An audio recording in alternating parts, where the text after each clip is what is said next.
busy place.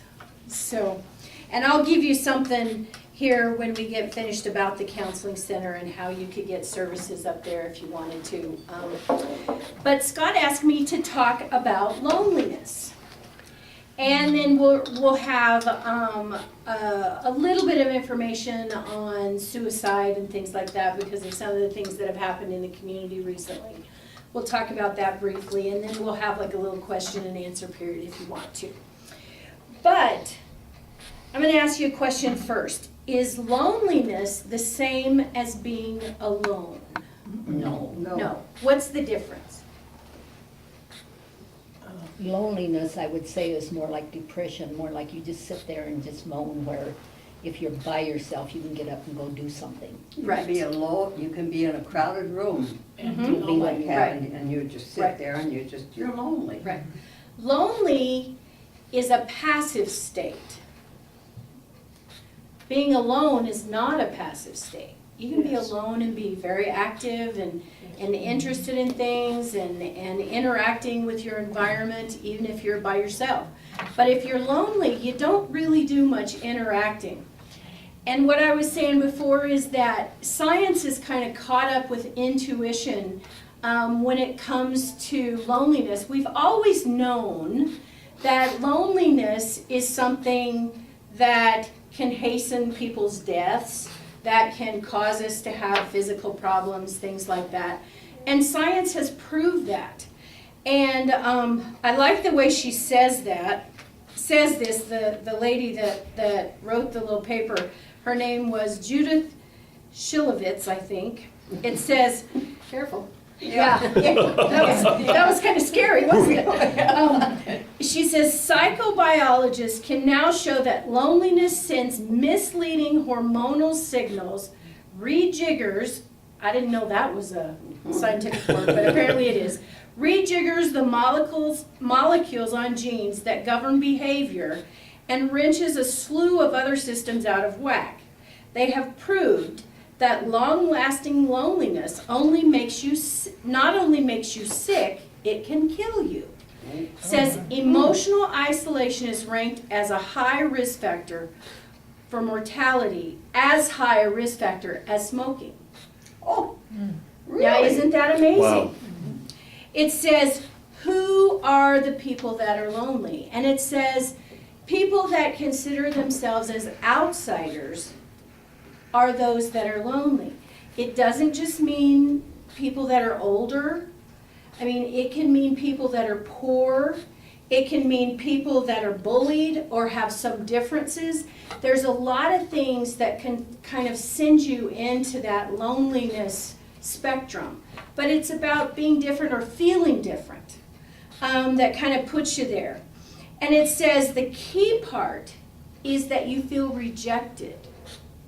If you're lonely, you feel rejected, which I never thought about it that way, but it's true. It doesn't mean you truly are rejected, it's that you feel rejected. And sometimes that's our state of mind, because when we get really depressed, what happens? Does anybody, I mean, when you get depressed, you kind of pull back and you isolate, and you just feel like you don't fit in, and life isn't interesting anymore. You know, and you kind of just get stuck in this dark feeling.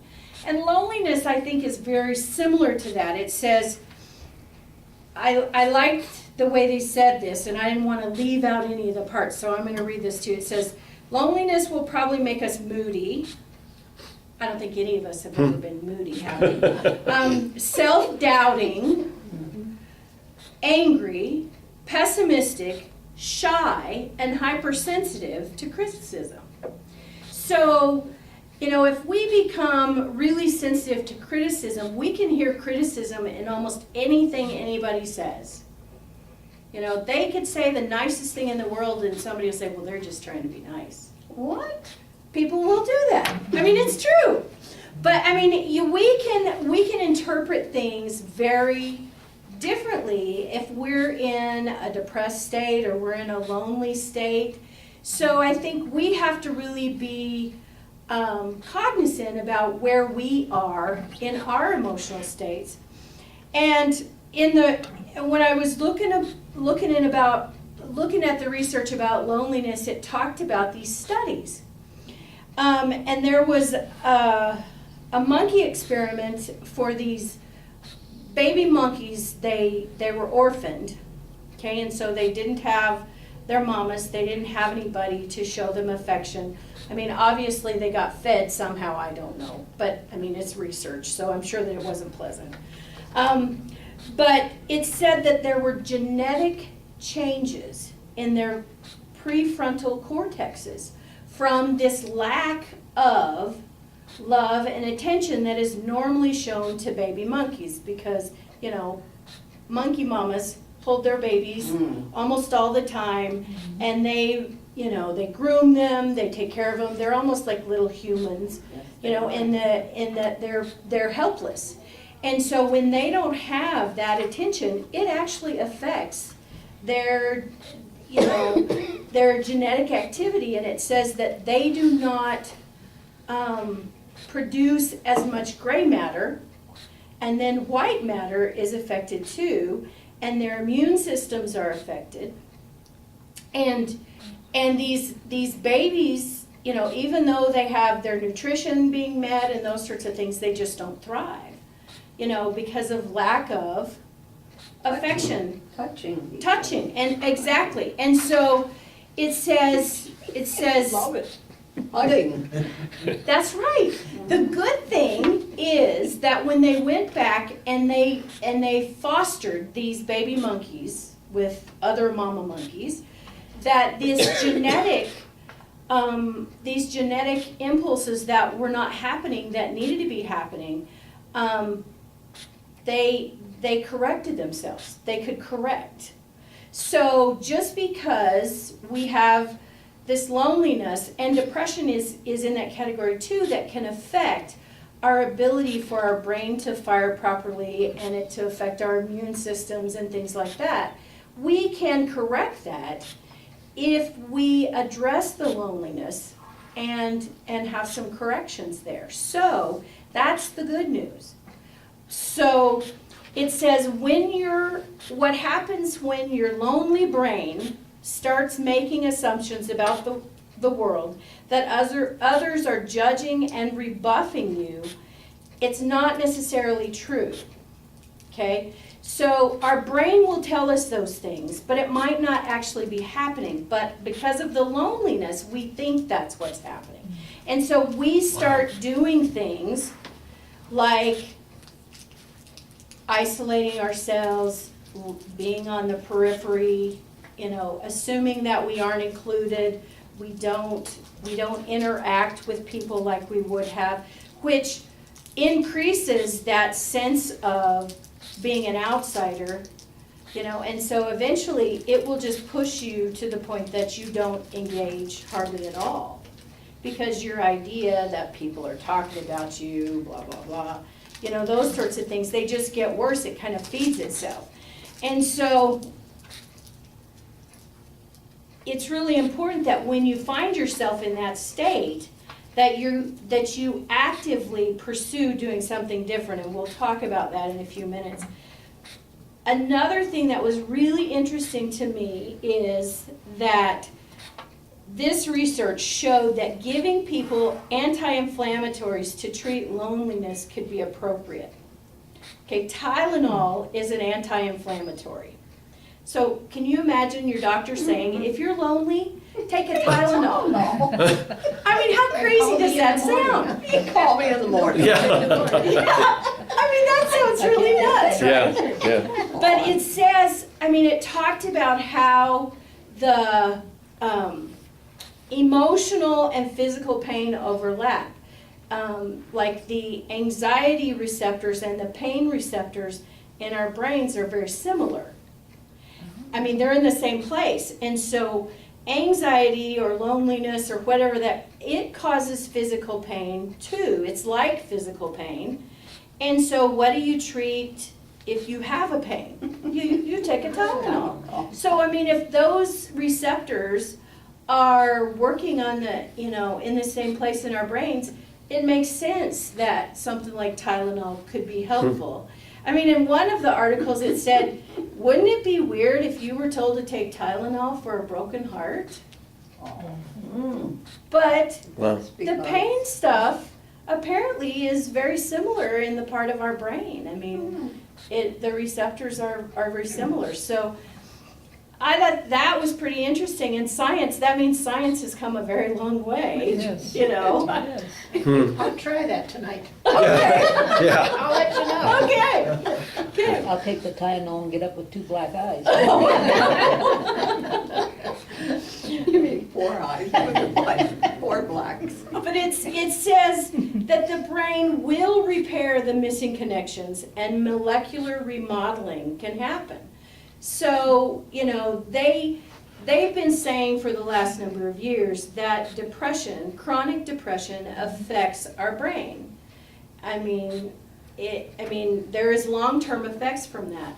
What they're saying here is that you can fix those connections, and, you know, our immune systems are affected by this genetic, you know, issue that happens when you're lonely. And so if you can do some things that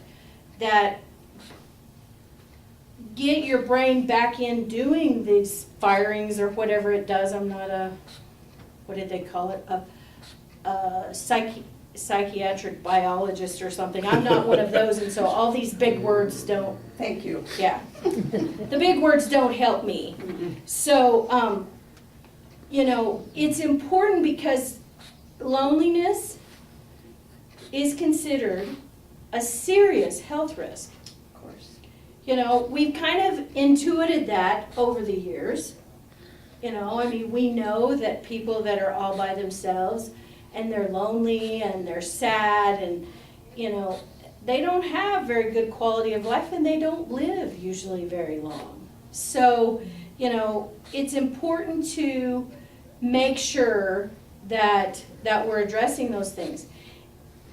And not only does it affect your immune functions, it boosts inflammation. So if you have arthritis and you're lonely, how do we extrapolate that?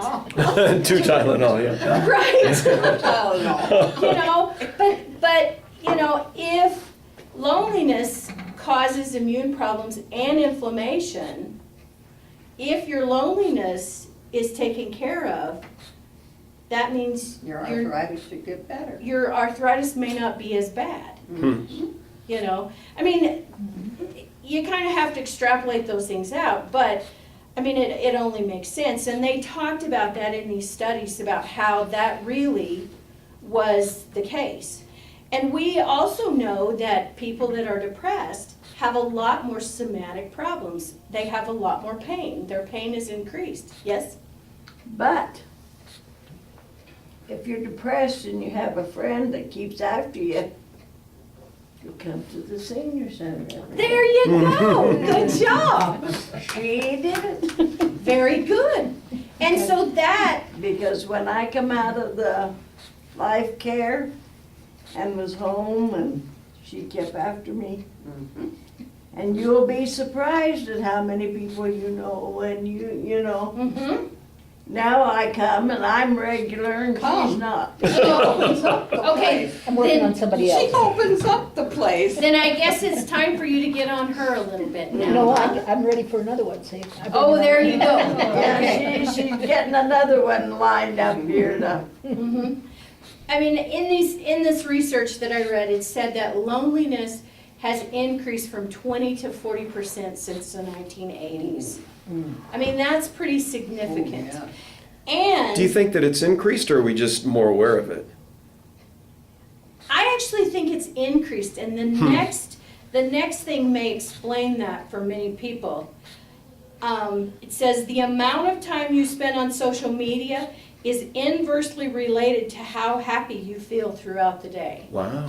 So the more time you spend on social media, which would be what, Facebook, Telephones, iPhones.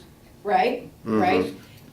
The more, you know, the less happy you're gonna be. And Which, that's been Because you're the- isolated. exactly. You are sitting here by yourself and people are trying to converse with you and Mhm. And you aren't doing the in-person social interactions. No. You're interacting socially, but there is no face-to-face. No one-on-one. Right. Well, there's no Exactly. personal talking back and Exactly. forth. I believe that because any place you go anymore, you go into a cafe and you see two people sitting there and they're not talking. to each other. Right. That's right, they're with their Right, they're on their phones. And sometimes they're talking to each other on their phones. That does not make sense to me, but it is what happens. I mean, it truly is. That's why I play the slot machines. There you go, interact with that machine. Now, that is not interactive. Oh. That is so boring. It says, you know, one of the things about loneliness is that it's hard to talk about because it feels shameful. You know, there's a lot of shame that would be associated apparently with loneliness, and I never thought about it, but that's true. You know, if you're lonely, whose fault is it? That's right. You know, I mean, and it's like depression. If you're depressed, it must be your fault. You must be doing something wrong. I mean, and we've come a long way in, you know, the stigma associated with depression in the last number of years. But with loneliness, I'm not sure that we've really addressed the stigma associated with that, because How do you recognize a person who is lonely? well, I think a person that's lonely is isolated and they just don't want to engage, you know, with hardly anything, which is really difficult. People that are truly lonely, you might never know because you aren't going to see those people, or they're going to be the people that are in the corner and they'll smile if you look at them, but they just don't engage, you know, and I think that it's really difficult. So, okay, we aren't pointing fingers today. I'm sorry.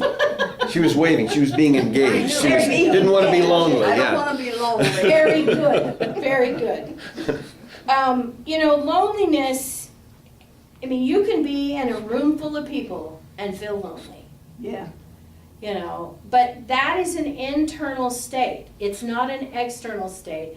And like I said earlier, loneliness is passive. Being lonely is passive. Being alone and happy is different than being alone and being sad. You know, and there are times in our life that we're going to be lonely. I mean, for whatever reason. You know, maybe we're depressed and maybe we have disengaged. Maybe we have had a loss of a loved one that, you know, we were very close to, or we've gotten ill and we kind of had to go through a rehab, or, you know, get better. I mean, we have a knee injury, we had to have surgery, or we broke a hip, we couldn't get out. You know, sometimes those things can kind of bring on some loneliness. It's what we do with that and about that really makes the difference. You know, because if we continue in that passive state and then we start having those thoughts that, you know, nobody really wants us, everybody's forgot about us, we're not really important anymore, nobody cares, you know, then that just kind of leads us down that dark path where we start disengaging, you know, and feeling like we aren't a part of anything anymore, that we have no purpose. It says when it comes to loneliness and engaging with other people, it's not about quantity, it's about the quality of your engagements. You know, because we don't have to have 1,000 friends. We just have to have a couple of people that either depend on us or we depend on them. And maybe it's a phone call. I mean, if you're kind of isolated in your home, but you know you've got a girlfriend or a guy friend that you can call, then, you know, that's going to make a big difference in how you think about your alone time. It says, and I thought this was interesting, it said, when we are lonely, we lose impulse control and engage in social evasion. So that means you start avoiding contact. I mean, it isn't just about, you know, kind of trying to be in the back, you will actually start avoiding that social contact. And so when you start doing that, you're focused more on self-preservation, and it triggers that fight or flight thing that happens. So then there's that anxiety thing that comes in. Well, what if they talk to me? Then I've got to get away because they're going to ask me something I don't want to answer. I mean, it can become really, really quite serious. So they talk about how it also affects your sleep. It says the lonely versus the not lonely, they're more prone to micro awakenings. That's where, you just kind of pop awake and then go back to sleep. But that really messes with your sleep cycles. I mean, you should go in and out of, the deep sleep cycles. And when you have those little micro awakenings, you aren't doing that properly, so you aren't going to feel rested. And they said the reason for that is that your brain is on alert and looking for threats. Wow. At night. That's So, nice. yeah, even when you're sleeping, if that loneliness has become so entrenched, you go on this alert mode, where you have to socially evade, okay? And that doesn't turn off when you go to sleep, apparently. You're on and have to be alert all the time. So let's not do this. No way. I think this is, Wow. the loneliness No issue. way. Yeah, I mean, we know that it's miserable, but this is serious. And so, You say we know that it's miserable, mhm. but if you've never been there, how do you know how miserable it is? You don't. If you smack your finger and you have pain, Oh, that hurts. okay. Loneliness hits and causes you to feel pain, just like if you hit your finger. Really? It's there, that part in your brain, Goes that. it's the same place. So pain, whether it's emotional or physical, hits the same receptor. So that's why they said Tylenol would help. Isn't that wonderful? Weirdo, What if but you can't- wonderful. Yeah. Weirdo, but wonderful is Wonderful. right. What if you Right. can't take There Tylenol? must be a substitute. Well, anything they said that's an anti-inflammatory, so I think Take an aspirin. your Advils or your Aleve, I mean, most of those are anti-inflammatories as Okay. well. Oh So. my gosh. There's several of them there that was talking about taking this Advil PM or. Now, you have to talk to your doctor before you take any of this stuff, but, Yeah, because if I take something like that, mhm, an Advil PM, a Tylenol PM, right? it just puts me to sleep, and maybe it's 10 o'clock tomorrow when I wake up, Right. I mean, Right. It- This was just an example it as, just mixes with whatever I take for the, right. And you have to take what your doctor wants you to take. I mean, this just says it hits the same receptors as things that cause inflammation to reduce it, so anti-inflammatories would be helpful, whether that's Tylenol, Advil, whatever it is. But obviously you need to talk to your doctor before you take anything, to that make they sure there was wasn't talking an about, interaction. that they didn't sleep good at night. They woke up every little bit, so they took this, Right. But any kind of sleep thing, you need to talk to your doctor first, obviously. So the question is, what do you do, okay, to help with this loneliness? And it says, comfort yourself. Well, what does that mean? Give yourself a hug? Okay. Get a teddy bear. Get a monkey. Get a monkey. Yes. One of those little orphaned monkeys. That's what you need to do. That's actually kind of a funny idea. I think this is the happiest discussion of loneliness and depression I've ever been. Because we have answers. Wyoming Denver or what? No, you're Wyoming. Central Wyoming Counseling Center. Thank Uh-huh. you. Maybe you need a few monkeys out there. Maybe we do. Okay. I think that might help the monkeys too, don't you? Yeah. In more ways than one. Yeah, it says, you know, one of the ways to comfort yourself is to realize that you're not alone. Because what your loneliness is telling you is that you're all alone. But you're really not. And it says get involved with activities. Oh, volunteer. Right. We- Come to the senior center, you know, join a class, Oh, yeah. do, you know, something that interests you. And this is the funny part about this one. It says, because this is the part about comforting yourself. This is not about the reaching out stage. This is about comforting yourself. And so it says, the idea is not to make friends, but find something that interests you, which you may have enjoyed in the past. Book clubs, church, political stuff, go to concerts, art shows. You can do all of those things by yourself. Now, the bonus is there are probably going to be people in these locations, but you don't necessarily have to interact with them. It's not telling you to do that. It's just telling you to go do these things that you have enjoyed in the past or that you think you might enjoy. Okay? And this is a mean one, I think. It says, don't allow yourself to wallow. To what? To wallow. Wallow. Oh, Wallow. okay. Like any of us would ever wallow and feel sorry for Yeah, ourselves. so pity. Really. Get a job. It says, distract yourself and stay busy. And that, I mean, when you are feeling really lonely or down, it's really hard to motivate yourself to get up and just do anything sometimes. And so that is kind of a big hurdle to overcome at times. But if you can force yourself to do it, do something.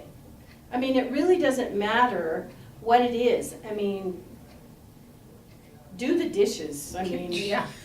yuck. But, you know, I mean, housework is not anything that I've ever enjoyed. But I do have a girlfriend that she cleans her house, and that's That's her. her thing, you know. There you go. So, and it says do social activities by yourself. Now, to me, that is kind of contradictory. Yeah. Do social things by yourself. But it says things like go to a movie. I do that. Yeah. I mean, Right. You know, I mean, if you're do that. single, you know, whether you want to be single or not, if you're single, going to a movie, you know, you're with other people, but you're not necessarily with other people. You know, it says go out to dinner. Some people going out to dinner by themselves would feel really icky. that's why we come here. Right. This is a very good place to come for that. But it says take a book with you or a journal. You're in a room with other people, you know, and you're doing something that you enjoy. If you like reading, take a book with you. If you like to journal, take your journal with you and write in your journal while you're having your dinner. You know, being alone doesn't mean you're lonely. You know, I know that when my kids were living at home, I mean, I would think if I could just have 10 minutes, 10 minutes, you know, just to be by myself. You know, can I not even shut the bathroom door? You know, I mean, I would think, could I just go in the bathroom and have a shower by myself? You know, without someone banging on the door or wanting to talk to me during that time when my kids were little. You know, I mean, being alone can be a really positive experience at times in our life, you know? Yeah, and it says consider taking, I can't even talk. Consider getting a pet. Now, when you consider getting a pet, you have to make sure that you can care for the pet. I mean, pets do take a little bit of, you know, effort, whether it's a dog, a cat, a bird, or whatever it is. But, I mean, make sure you can take care of it. But pets can really help with that alone time, you know. Pets interact with you. I mean, you have a reason to get up. You have to feed them because they're going to bug you to death if you don't get up, you know. I mean, so getting a pet could be something that could be beneficial too. It's not for everyone. And then it talks about getting social again. And it says call or get together with people challenge yourself to take the initiative in social situations. That means show interest in others and listen more than you talk. So put yourself in those social situations where you can ask a question and then give other people a chance to just talk to you, you know? But sometimes you have to initiate those things, you know? I mean, if you come here and you see somebody who's kind of sitting off by themselves, go sit with them, you know? Ask them, you know, how you like the weather. I mean, whatever to start that conversation, because chances are, I mean, you at least have the same thing of living in Casper and coming to the senior center. I mean, you have those things in common. You probably have other things too. You know, you never know when you're gonna make a connection and enjoy things. I'm a quilter, and so you would be surprised whenever you show up at some place and they find out you're a quilter, how many other quilters or They have them people. here. Mhm. They have them here. Yes, they do. You quilt here? I do. Good girl. I do. Good girl. Yes. So, you know, and it says spend time with family. If you have family that's close, that works. If you don't have family that's close, you know, stay in contact with them if you can, if you have a relationship. If you don't, make your own family. You know, traditional families are not the only families we have. And I think that sometimes, you know, those kind of adopted grandkids or those, you know, people that have just been a part of our life for a long time but haven't been, I mean, they aren't blood. That doesn't mean that they aren't family to you. And so you utilize those. Maybe it's your best friend, maybe, you know, whatever. But as we get older, we start losing those people in our lives. And so sometimes it gets kind of hard to just have family because there may not be that many left. But, you know, you build your own families, you know, with your friends and the people that sometimes just live around you. This one made me laugh because I thought, why would you not do this? But it's not necessarily the case. It says, be a pleasant presence. I Hey, don't know. Barb, you hear that? Grumpy won't get you any friends. I mean, that's kind of what it's saying, Yeah. you know? I mean, be complimentary, not critical. You know, because sometimes our fallback to cope, you know, to keep people from making us feel bad, sometimes we get critical with them and then they can't hurt us. I mean, that's a coping skill that a lot of people have. And so really be aware, you know, of, you know, being pleasant, you know, in a group situation. So people want to be around you. Now this next one, it seems counterproductive after I told you that your time on social media it means that your happiness goes down. You know, the more you're on social media, the less you're happy. But it says join an online community. There you go. There you go. You know, and then it says be safe. Okay, be safe. So don't be giving out your address. No. Don't be, you know, inviting strangers to come over and that sort of thing. You know, be safe about those sort of things. And it says enjoy your solitude. You know, realize that being by yourself is not necessarily a bad thing. Differentiate between loneliness and solitude. Loneliness is when you're unhappy to be alone. Solitude is when you're happy to be alone. The kids can't get to you when you're in the bathroom. My kids figured it out. They were very ingenious about that sort of thing. Kidding me. Devious. They were. I guess, you know, at that point, we didn't have a whole lot of money and we lived in this little trailer. And we didn't have locks on the bathroom door and they knew how to open them. So, yeah. at our next place, we figured out how to correct that. Good for They you. didn't have to go outside to the outside job. huh? There you go. Or you didn't have 2 or 3 of them, and some, like some of the homes have now. That's true, that's true. It says, work on improving and making yourself happy. Most of the time, we neglect ourselves. And this is true. You know, take the time to do those things you like to do for yourself. And it says, consider joining a gym. I mean, they have exercise classes right here in the building that you can come to multiple times a week. You know, physical activities is something that is good for us on many levels, emotionally and physically. You know, so don't discount that. You know, physical activity can be preventative for a lot of things. Learn something new. Play an instrument, learn to draw, paint, dance, cook, take a class, you know, in something that's interesting. You know, learning something new, you can try it. It doesn't mean you ever have to do it again. But sometimes just trying things can be really interesting. I went and did something this weekend that I don't know that I would have ever done. Oh, I know what it is. Artesian, Mm-mm. artesian, I know what it is. What's the that? ride in the She airplane? went ziplining. Skydiving. Ah, Skydiving? close. I did. I went skydiving this weekend. Good Yes. for you. I went with my daughter and 2 of her high school In friends Colorado? down in Colorado. yes, It was wonderful. yes. It was absolutely fabulous.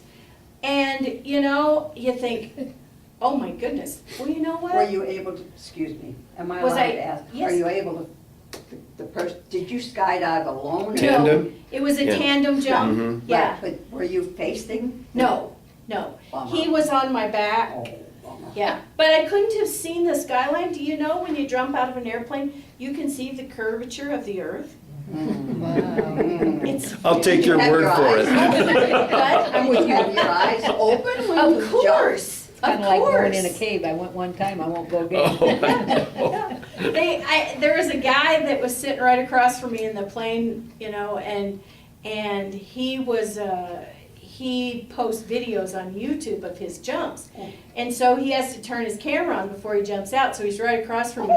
So he followed me, and I'm on YouTube falling out of the airplane. Oh, Yeah. did you see it? Did he show it? Were you able to see it? Oh yeah, I've looked at it a couple times on the computer, you just pop it up. You need to, it's wonderful. Present that to our Casper Journal.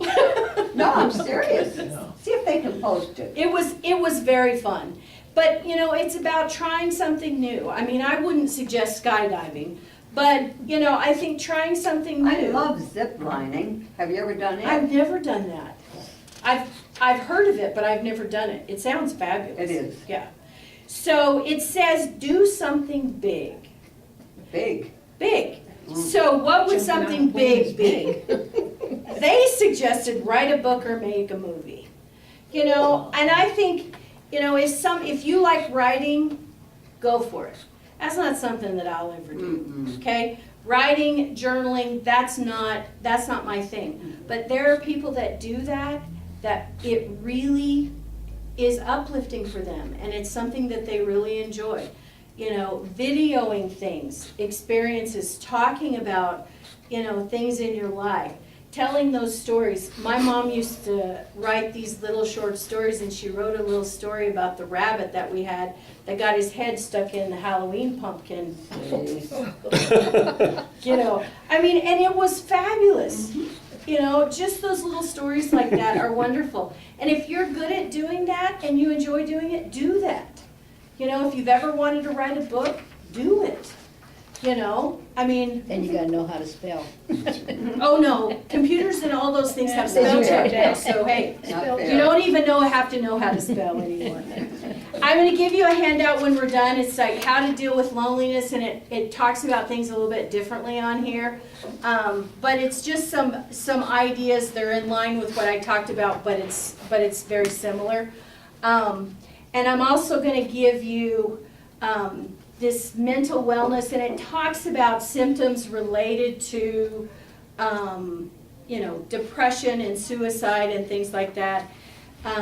Because Scott wanted me to talk a little bit about suicide, and we know that one of our prominent citizens committed suicide recently, and that's really obviously very, very sad.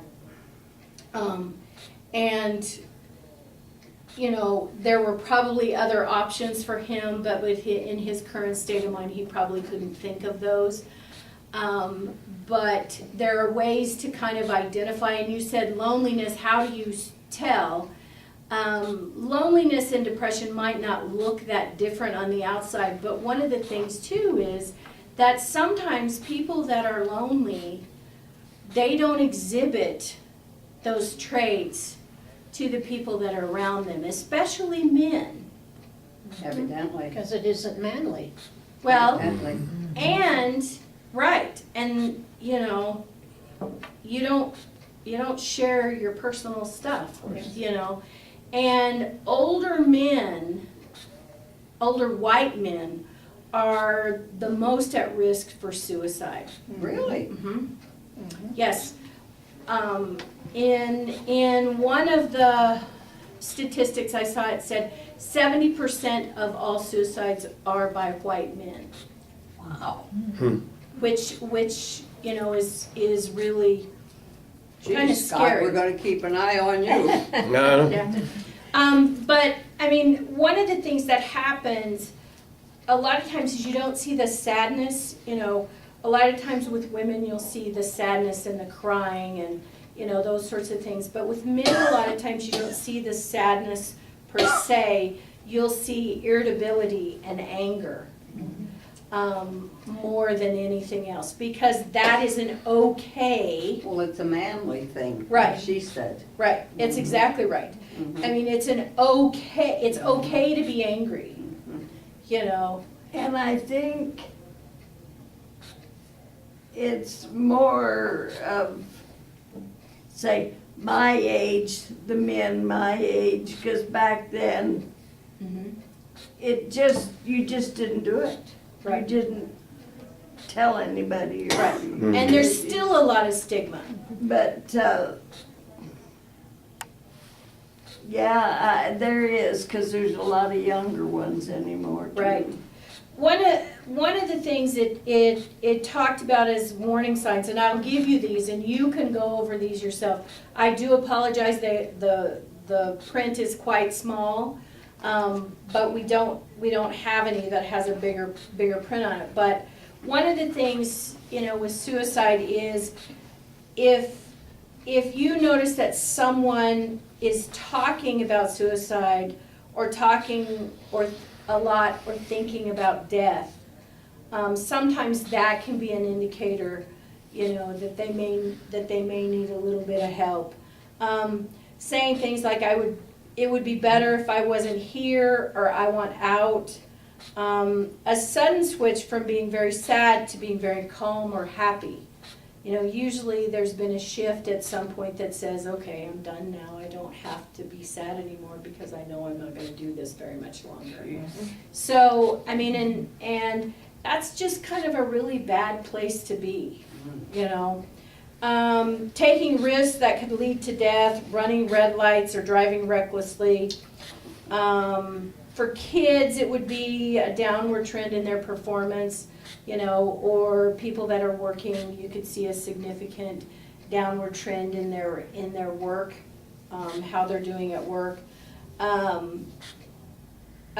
lot of times you'll see a big change in personal hygiene for people. Less showers, less shaving. Less shower, shaving. Just general personal hygiene, not changing their clothes, or wearing dirty clothes.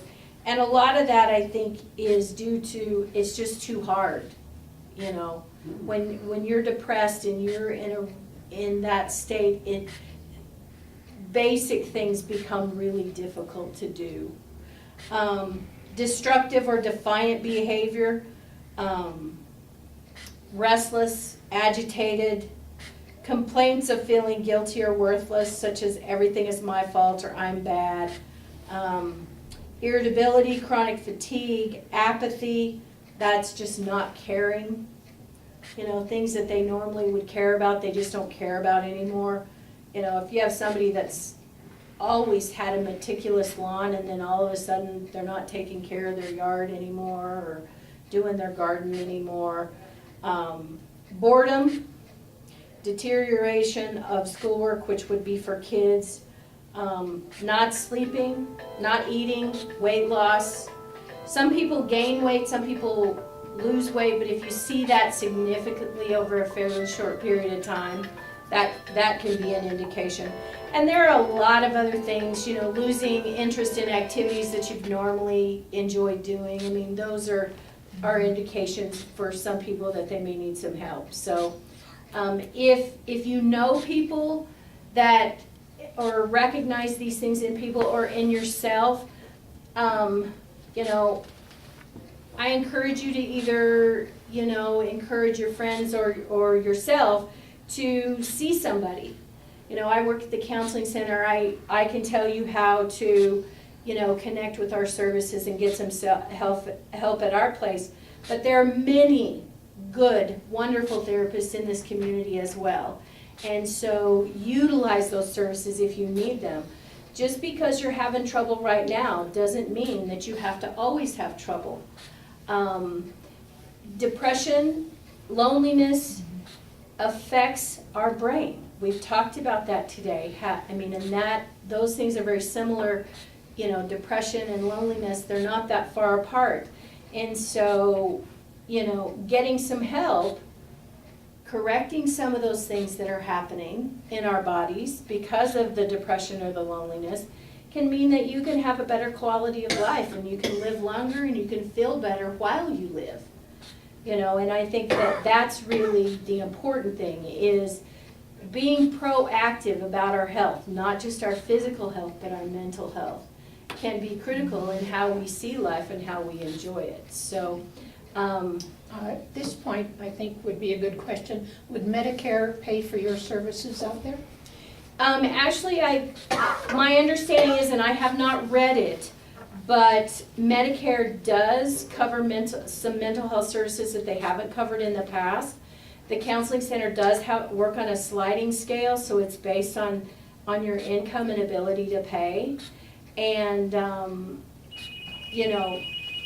there are many in the community that take Medicare for mental health services, so, Let me call you back. I think that is a good question to ask if you call. Would you accept my Medicare, or do you have a sliding scale so that, that would not be a preventative for you to getting care? A lot of times talking to your primary care physician, they can refer you to someone. Some doctors have mental health care in their offices, and so it's a lot easier to access mental health. The counseling center has an open access program that you can come in any day between 9 and 2 and walk in the door and be seen that day. You don't have to call and make an appointment, because sometimes making an appointment, you think I can't go, and it's a good excuse not to go. But if you can show up any day between 9 and 2, you don't have to have an appointment. You just have to show up. Sometimes that takes away that barrier or reason, that people don't get help. Well, I think a lot of people who do need some help don't even try because of the cost. Right. And I mean, not just, we're talking mental, Right. anything, Other whether things, your other- leg Right. aches or whatever, Exactly. they just don't go Exactly. because of cost. And we're very fortunate with the counseling center because we do have the sliding scale fee. And if someone just genuinely cannot pay, they do make exceptions.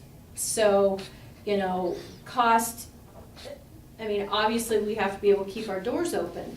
But I think that the focus and mission of the counseling center is to provide services to people in the community so that they can live their life the best that they can. Do you think that having it open from 9 to 2, like somebody that would just come, well, I feel so down so bad today, I'm gonna stop or I'm gonna go, or I'm gonna, you know, and if they do it on an impulse and you're open from 9 to 2, you know, that don't give them a chance to back out or. Right, right. Well, we've tried to really make it so that people can access the services when they need them, you know, and if someone is feeling really down one day and they come in and they access our services, you know, but they wouldn't have if they had to make an appointment, I mean, that, I Yeah, see that as if they very had positive. to make an appointment and Right. think about it and. And then they and what cancel. have- When they Cancel. cancel. Right, right. Does anybody have any more questions? I told you it wouldn't be so bad. She told you it wouldn't be painless, you can take Tylenol. I want you to know I hurt like crazy. Oh, my goodness. I'm gonna tell you now why I come to the senior center.